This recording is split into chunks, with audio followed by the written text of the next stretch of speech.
అబ్బో ఇక్కడ కేజీ చీరలు కొంటే అర కేజీ చీరలు ఫ్రీ అంట. మంగళ్య షాపింగ్ మాల్ కేజీల్లో సేల్ టన్నుల్లో ఆనందం.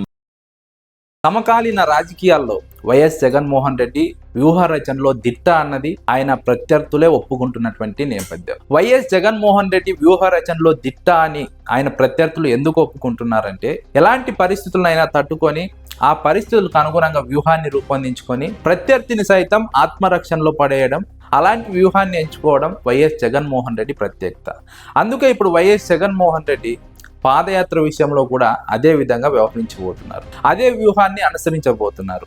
గతంలో వైఎస్ జగన్మోహన్ రెడ్డి పాదయాత్ర చేశారు, అంతకుముందు వైఎస్ రాజశేఖర రెడ్డి పాదయాత్ర చేశారు, ఇంకా చాలా మంది రాజకీయ నాయకులు పాదయాత్ర చేశారు. అయితే వైఎస్ జగన్మోహన్ రెడ్డి ఈసారి మాత్రం ఎవరు చేయని విధంగా, ఎవరు చేరుకోని చోటుకి పాదయాత్రగా వెళ్ళబోతున్నారన్నది అందుతున్నటువంటి కీలక సమాచారం. వైఎస్ జగన్మోహన్ రెడ్డి గతంలో పాదయాత్ర చేశారు, ఆ తర్వాత అధికారంలోకి వచ్చారు. కానీ ఇప్పుడు 4 ఏళ్లకు ముందే పాదయాత్ర గురించి వ్యూహరచన చేస్తున్నారు. ఆ వ్యూహరచనలో భాగంగా వైఎస్ జగన్మోహన్ రెడ్డి ఆంధ్రప్రదేశ్లోని ప్రతి గ్రామాన్ని సందర్శించబోతున్నారు, ప్రతి గ్రామానికి వెళ్ళబోతున్నారు, ప్రతి గ్రామంలోని ప్రజలను కలవబోతున్నారు, వారి సమస్యలను వినబోతున్నారు, వాటికి పరిష్కారం కోసం ప్రభుత్వాన్ని నిలదీయబోతున్నారు, ప్రశ్నించబోతున్నారు. ఆంధ్రప్రదేశ్లో దాదాపుగా 10,000కు పైగా పంచాయతీలు ఉన్నాయి. ఈ పంచాయతీలన్నీ కూడా వైఎస్ జగన్మోహన్ రెడ్డి పాదయాత్రగా చుట్టేయబోతున్నారు. వైఎస్ జగన్మోహన్ రెడ్డి ఇప్పుడు ఈ వ్యూహాన్ని ఎంచుకోవడంతో ప్రత్యర్థులకు దిక్కుతోచని పరిస్థితి ఏర్పడింది. ఎందుకంటే 4 ఏళ్లకు ముందే వైఎస్ జగన్మోహన్ రెడ్డి వ్యూహాత్మకంగా పాదయాత్రను ప్రకటించడం, అది కూడా ప్రతి గ్రామాన్ని సందర్శిస్తానని ప్రకటించడం అన్నది రాజకీయంగా సంచలనంగా మారింది.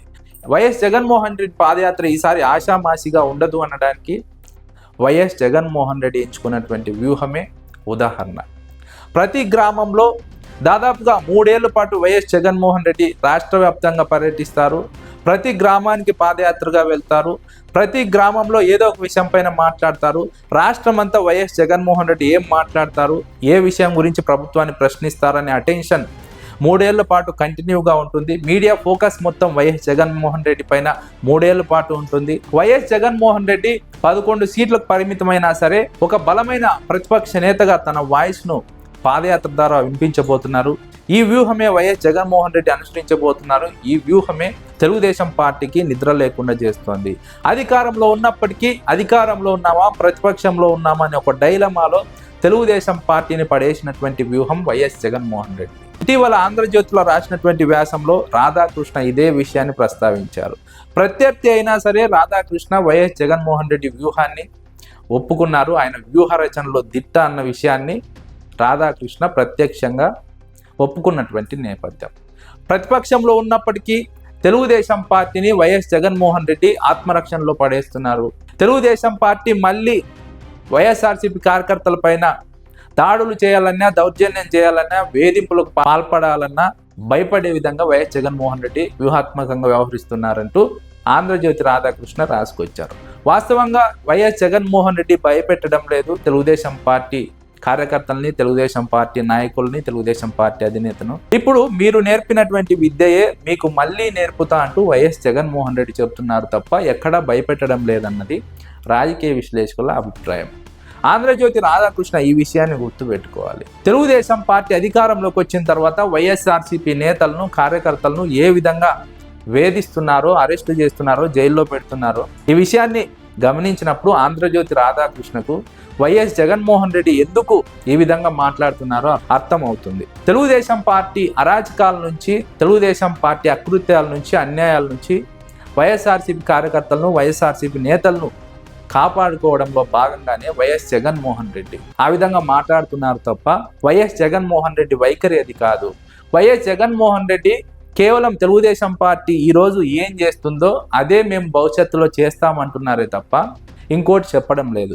ఈరోజు తెలుగుదేశం పార్టీ వైఎస్ఆర్సీపీ నేతలను వేధించడం, అరెస్టు చేయడం, జైల్లో వేయడం మానేసి రాష్ట్ర అభివృద్ధి గురించి, సంక్షేమ పథకాల అమలు గురించి ఆలోచిస్తే వైఎస్ జగన్మోహన్ రెడ్డి ఆ విధంగా మాట్లాడే అవకాశం లేదు. వైఎస్ జగన్మోహన్ రెడ్డి కేవలం ఆత్మరక్షణలో భాగంగానే తెలుగుదేశం పార్టీ నేతలకు వార్నింగ్ ఇస్తున్నారు తప్ప ఇంకో ఉద్దేశంతో కాదన్నది రాజకీయ విశ్లేషకుల అభిప్రాయం. ఇప్పుడు వైఎస్ జగన్మోహన్ రెడ్డి పాదయాత్రగా 3 ఏళ్ల పాటు ప్రజల్లో ఉంటారని తెలియడంతోనే తెలుగుదేశం కూటమి ప్రభుత్వానికి ఊపిరాడడం లేదు, ఉక్కిరిబిక్కిరవుతున్నారు. వాస్తవంగా వైఎస్ జగన్మోహన్ రెడ్డి క్షేత్రస్థాయిలోకి వెళ్తే ఇక తెలుగుదేశం పార్టీ పరిస్థితి ఏంటి, ఆ ప్రభుత్వం ఎలా జగన్మోహన్ రెడ్డిని ఎదుర్కోబోతోంది, లేదా ఇంకా కుట్రలకు ఏమైనా తెరలేపబోతోందా, ఇలా రకరకాలుగా ప్రశ్నలు వినిపిస్తున్నాయి, చర్చ జరుగుతోంది. అయితే వైఎస్ జగన్మోహన్ రెడ్డి వ్యూహం ముందు మాత్రం తెలుగుదేశం పార్టీ తీవ్రంగా ఇబ్బంది పడుతోంది. 11 సీట్లకు పరిమితమైనప్పటికీ వైఎస్ జగన్మోహన్ రెడ్డి బలమైన రాజకీయ శక్తిగా మారబోతున్నారు. పాదయాత్రగా ప్రజల్లోకి వెళ్ళబోతున్నారు. 10,000 పంచాయతీల్లో పర్యటించబోతున్నారు. వైఎస్ జగన్మోహన్ రెడ్డి మళ్ళీ అధికారంలోకి రావడానికి పాదయాత్రను సోపానంగా మార్చుకోబోతున్నారంటూ రాజకీయ విశ్లేషకులు అంచనా వేస్తున్నారు.